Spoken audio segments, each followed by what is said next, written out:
Good afternoon, Zachariah Jackson, Basa News. We're in the city of Newark again, the community, trying to figure out what's going on with the Hank Aaron field. You introduce yourself, Luther? Yes. Right. How y'all doing? How y'all doing today? Yeah, we're here to talk about the Hank Aaron Sports Complex, located here on Springfield Avenue and Prince Street. Our programming consists of Little League Baseball and for girls and boys and softball, kickball. We do basketball and a number of sports. Also with cultural activities for the kids and do field trips. So we're super excited. The field is being renovated thanks to the Mayor Baraka. Thank you, sir, for getting the funding as far as renovating the field. They're going to turf the field. And also we're going to have a building whereas we'll finally have some bathrooms on the facility. Wow. Next year makes 50 years at our facility, and we have never had bathrooms. It's always been 50 years here in this 50 years on this particular field. Wow. Yes. So we're super excited. We still have a lot of people that still live in the community that started playing baseball here, and in this community that lived here, and also, I mean, they're really excited about that. So they're looking forward to the big finale starting in 2020. Wow. So when is the expected date to finish the renovation? Talking to Pack Council, construction should be ending in October, November, which is plenty of time for us. We don't start until January, February actually of next year. We start indoors with the baseball program. When the weather breaks March 1st, April 1st, we're outdoors. We open up probably April 15th of next year. So, but it will be finished before Thanksgiving? It should be, yes. That's the target date before Thanksgiving, yes. Wow. Yes. So we have anything going on during that time, because it's holiday time, but Yeah, what we're going to do when the school season starts in September, we're going to start a registration for baseball. Okay. Also, we're going to do a registration for street hockey. I'm talking to the Devils. We had it here before, a few years ago when the Devils first got here. They have a street hockey program and the basketball courts. And also, we're going to try to do a fall kickball league for the girls. Wow. I'm really focused on the girls program right now. The young ladies are getting some stuff to do because as a father of all girls. And I really believe in girl power and give them something to do, an outlet. I have some people that do a jump rope programs. Sure. So we're just trying to do is I'm networking with a lot of other nonprofits. My man Al Tariq down the street with the Hub. His program, he does a lot of stuff with music and computers. So nice. This is a facility, this is for the community, it's for our young people and our adults.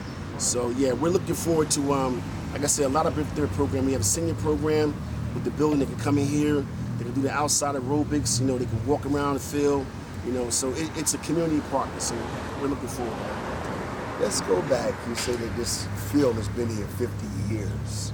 50 years would be, what, in the 1960s? Actually, 1970. The field came about because after the riots, the 68 riots, the city of Newark was devastated by the riots. And my dad and a bunch of his friends, I have uncles that played in the Negro Leagues.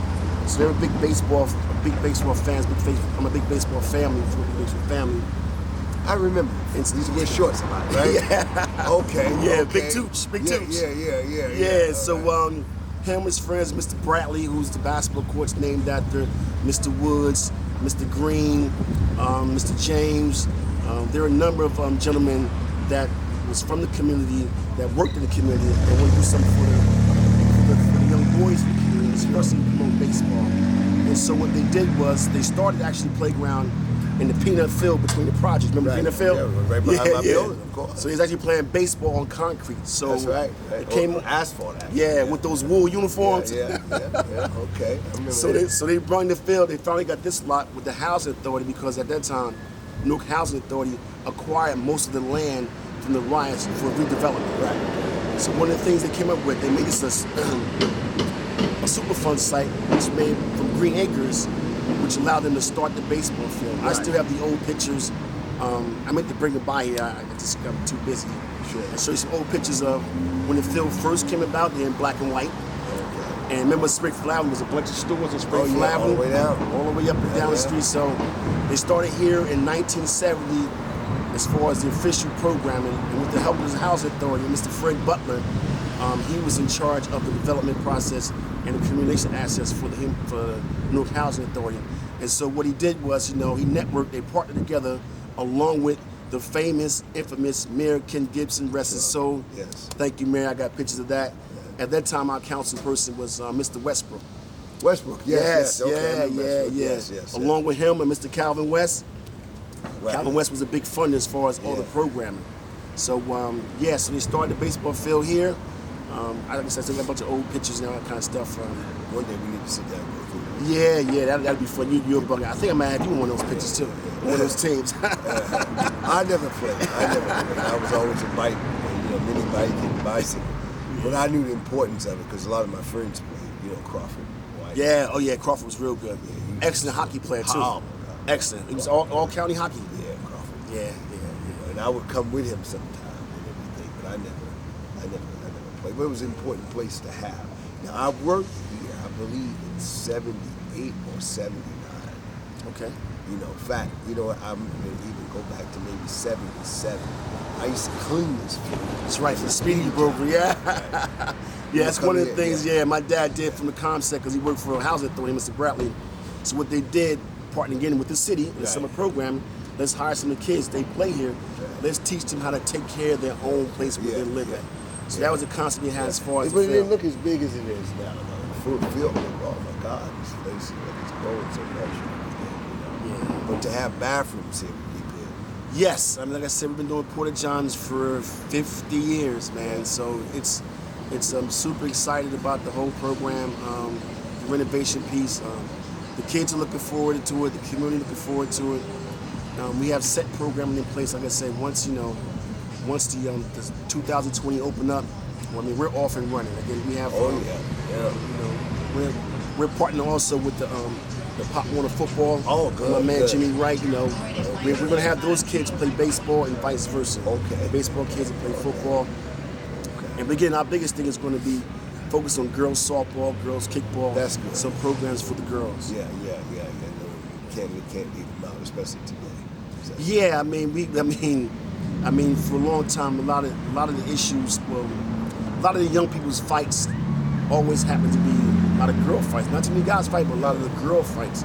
So that's because our young women, they don't have any avenues. When we grew up, they had the drill team for the girls. They do have cheerleading over at the clubhouse, so it's some young ladies are involved in that program. They have an excellent program at the clubhouse too, and we're partnering with the young lady. Her name is Aaliyah. She runs the clubhouse, so we're partnering with her. Yes, because again, they have an indoor facility that can use. But again, when the summertime rolls around, the kids want to be outside. Of course. So it's good to have them outside the playground, get some fresh air, running around. We got JFK pool down the street. Yeah. So that's one of the things we normally do. Do they still use that as an ice skating ring also? No, it's just an indoor gym. They're supposed to be renovating that also next year. To make it ice skating again? I don't know if they'll be. Once the ice skating was done, we switched over to roller skate. Okay. Because before I became a firefighter, I used to work in recreation, and I was blessed enough to be when they reopened it up in 88, 89, I think it was. I was fortunate enough to run that facility. Me and my man, you remember Kev Pickett? Yes, sir. Yeah, Kev did the aquatic side, and I did the rec side. As far as a few things we started program. I started after school program at every rec center. I started the recreation athletic programs with all the rec centers competing against each other: baseball, basketball, softball, kickball. Wow. Different things like that there. So some of those programs I started way back then, the city is still using. I have a certain deep affection for JFK because, living at 200, JFK was really our city. That's correct. Everybody else was gas. Because we could walk across the street. As quicker than I can walk to Broome Street right now to get in my car. That's correct. Right in JFK. Milk Williams. Milk is the man. Exactly. Yep. Open the gym for us on Sundays. Yeah. Barry, his assistant Barry. Yep. Yeah. Milk Williams was there, and he would bring the basketball players in, the professional basketball players in and stuff like that. So back then it was an ice skating rink and the New York Knicks used to actually practice at the facility. Yes. So Milk used to let us, we used to sneak in. Remember, we used to hide in the bleachers. Right. Yeah. That's right. Right under the Where the Zamboni was at. Yeah. That's right. We used to hide underneath there and watch the Knicks play basketball. Cassie Russell and all those guys, man. And Milk was great. Milk actually played. He had a tryout with the Knicks way back in the 70s. That's right. But he was very good. He was instrumental as far as the programming, as far as the basketball leagues, pulling those portable courts out, and then you know, during the summertime they would drop the ice, and then the gym would drop the baskets. That's right. We used to we had a good time, man. Good. I'm saying our childhood, and again, that's what inspires me. These kids don't have half the programming that we had. We had a lot of programs. We had the neighborhood house. Yeah. We had drill team, like I said. We had a band. Remember Chick Wing? Yes, right. Showed us how to play, drums, that's guitar, right. all that kind of stuff. Yeah. Sax, yes. That's right. So we had that. We had drama guild classes. It was two brothers that stuck with him.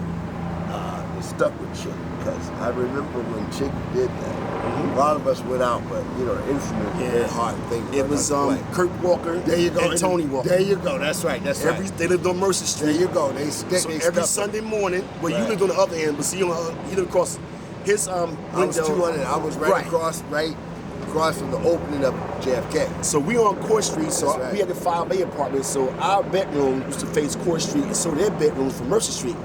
So every Sunday morning, they would open the window and they would play their horns. Right. Beautiful music. Yeah. Oh, every morning for about an hour and a half. That was their thing, man. That was their thing. Yeah, they was something else. Yeah. Two brothers, right? Yep, That's two brothers, Tony and Kurt. Kurt, they actually won them, you know. The streets got a hold to them. Yeah. They played Little League baseball. You know, they played baseball, but the streets got a hold of them. And you know, Kurt passed away.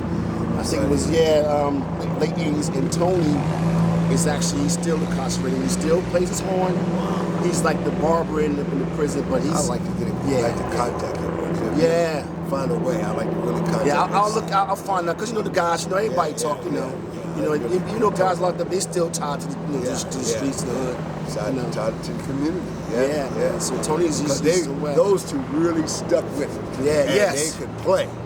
You know, they would play with Chink. You know. Mm-hmm. You know. And he would let them travel with him. Yes. Because that's his thing was jazz. His thing was jazz. Yeah. So what would you like to say as we come to a landing in this interview? Are you getting the support you need from the city? Yes. The mayor has been very helpful as far as anything that we do here with the youngsters. Okay. As everything, you know, things take time. Okay. There's a process as far as procedures with the city when doing certain projects, right? So you gotta get approval from the council, you gotta make sure the vendors have the proper permits, things of that nature. So it's not a sprint, it's a marathon. Like I said, he's anything to do with young people, he's all for it. So like I always tell people, you know, he's only one man. That's right. He can't do it by himself. We gotta help. You gotta help. No matter who's in the seat, it's our community, it's our neighborhood. Right. But the most important thing, the people downtown have to help us, help ourselves. We gotta talk to each other. Exactly. We can't holler at each other. We gotta really have a dialogue with everything. Exactly. Things are gonna happen in the city. Words gonna sometimes come out wrong. Right. And we have to sit down and say, you know what, I said it wrong.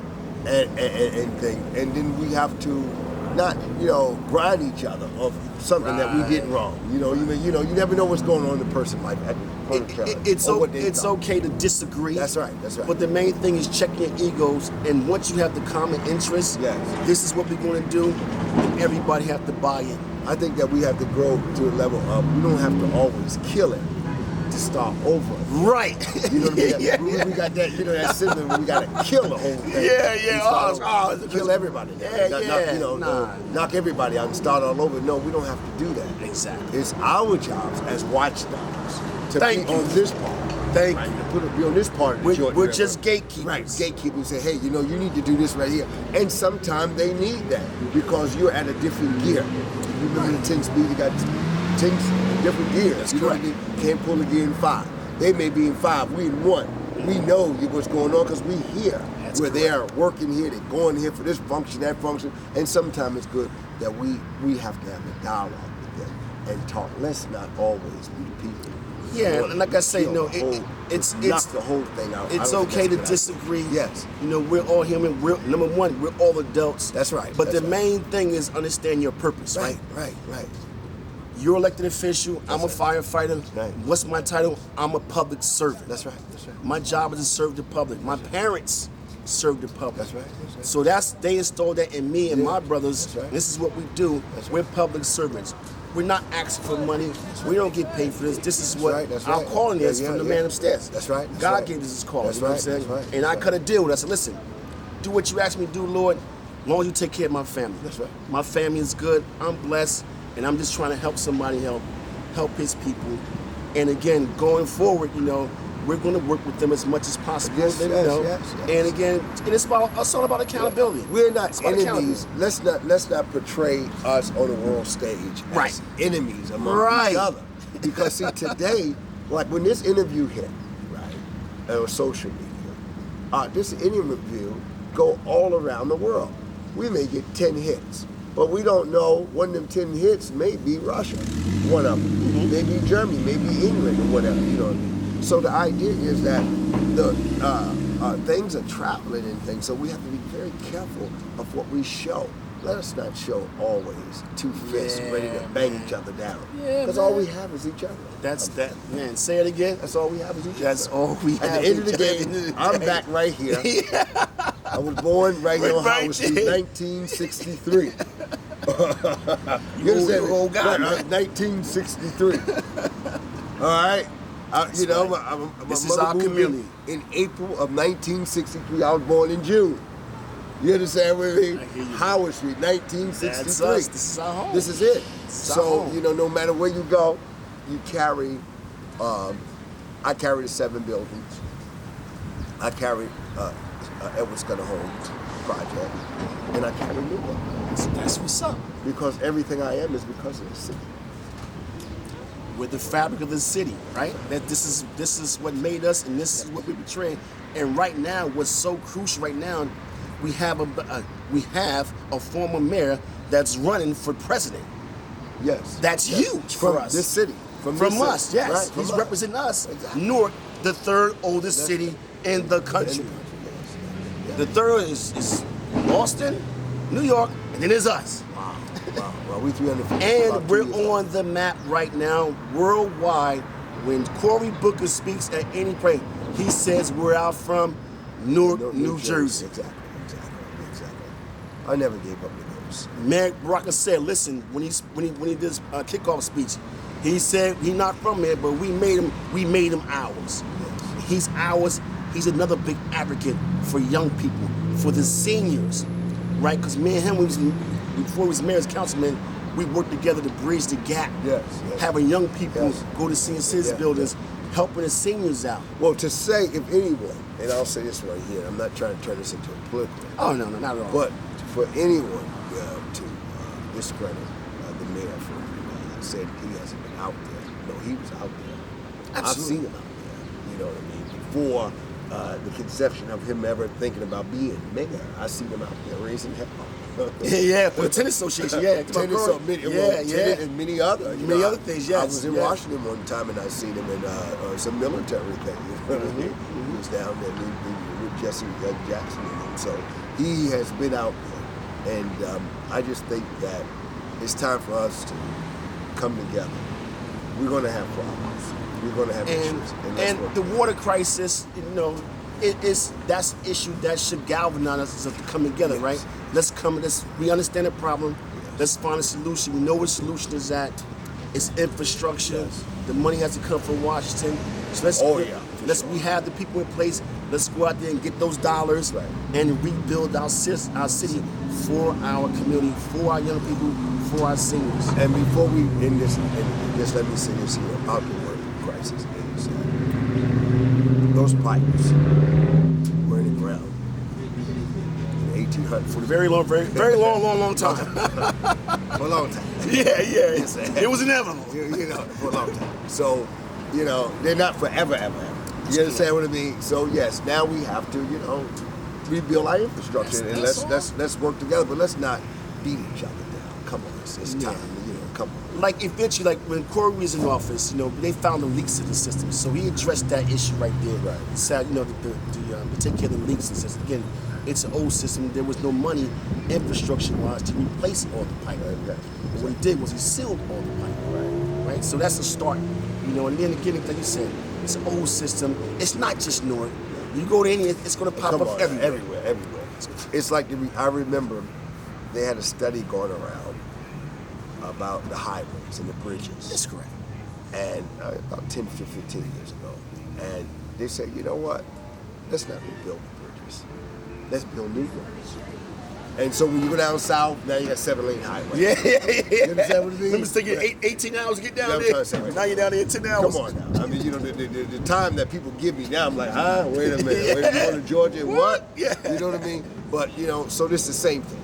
It's time for, you know, we just got to rebuild the whole thing. And that creates jobs for everybody. Yes. And that's where we come in, right? Yes. So with athletics, our thing is to organize our young people. That's right. Get them in structured programs. Yes. Get them prepared for the summer That's right. programs. That's right. So now with the money here, the mayor, he did Mayor Barack did some great things as far as getting an extra 1,000 jobs each summer. That's right. He had Rutgers and them, because Rutgers and NJIT, you guys are paying taxes. You're gonna do this. Right. You're gonna put 1,000 of our kids inside the school. That's right. You know what I'm saying? You're gonna do certain things as far as, and what we're going to do next year is have them, the students from the colleges, come and volunteer at the school program. Get them involved, you know what I'm saying? And they love to do that stuff. They love it. The students over there love that kind of stuff. Because they're here, they're making Newark their home. Exactly. And a lot of people are making Newark their home. Yes. It's a good place to live. Yes, it is. Trust and believe. Yes, it is. It's a great address and a great zip code. So a lot of people are reaching out to Newark and coming back. You know, so it's not the Newark of 30 years ago, 40 years Not ago. at all. But that Newark of 30 years ago gave birth to what we are living on now. Exactly. And then from there, we're going to continue to go on. So Luther, Because some of us, we're never leaving, right?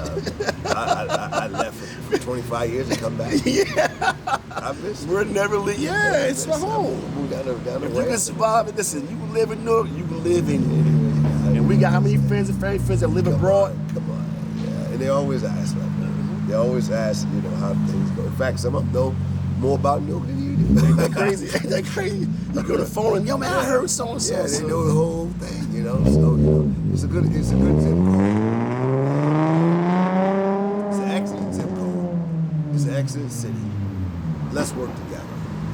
Luther, any final words? Nothing, man. I just want to thank you, and God bless you and keep you, man, and keep doing what you're doing, man. We need more like you. I mean, the program that you've done as far as the filming aspects and showing different aspects of our great city, different age groups, different genres, different cultural stuff. You know, I know you do some stuff in the library. You do a whole bunch of things, man, and keep up the good work, man. Is there any way we can help you? Help me. If I can help you, just let me know. Sure, we reach out to you. And definitely what I want to do is have you come in and do some games. Sure. Yeah, do some games. And do some interviews with some of the young people. Yeah. You never know who's watching. Yeah, man. Because right now, this is our time of year. It's Little League World Series. Mm-hmm. So me and my brother actually going up there this weekend to see some of the games. Okay. So we used to take the kids up there also. That's when we get back to all that kind of program. Sure. I'm just looking forward to next year, 2020. I can't wait. It's going to be special for all of us in the community. I think it's going to galvanize a lot of good stuff. Again, like I said, I'm partnering with 4 other nonprofits. So, and that's the key, right? Yeah. Serving the public, like you just got finished saying, us working together. Because let me say this right here. I'll say it to the communities this right here. Growing up here, Port Street, Howard Street, Mercer Street, Broome Street, Lincoln Street. I never played sports. I never knew how to play sports. I used to ride that mini bike up and down the street, man, on a bicycle. I tried to jump over the building. I'm gonna jump, like being he was a daredevil. The black. Every time Evel Knievel did a jump, I tried to do a jump. But I had friends like Crawford. He would play, and sometimes I would come with him. Didn't get jealous because I knew that some people that was their things. You know what I mean? And we have to understand that right there. And it was a good thing for everybody. Kids that don't play or don't want to play, guess what? That's okay. you could be the scorekeeper. Why Yes. not be the manager? There you the go. manager There- team? many so it's other- different that's right, aspects, especially with the exactly. building we have, the concession Sure. stand.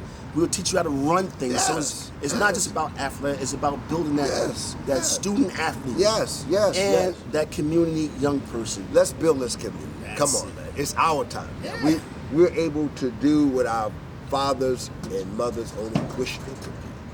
They were at a pivotal point at one time. We at a new point. That's correct. And this time here, hey man, let's make this thing work. God bless. I'm with you. Luther. Always good to see you, brother. Always. All right. Again, Zachariah Jackson, Basa News. Good night.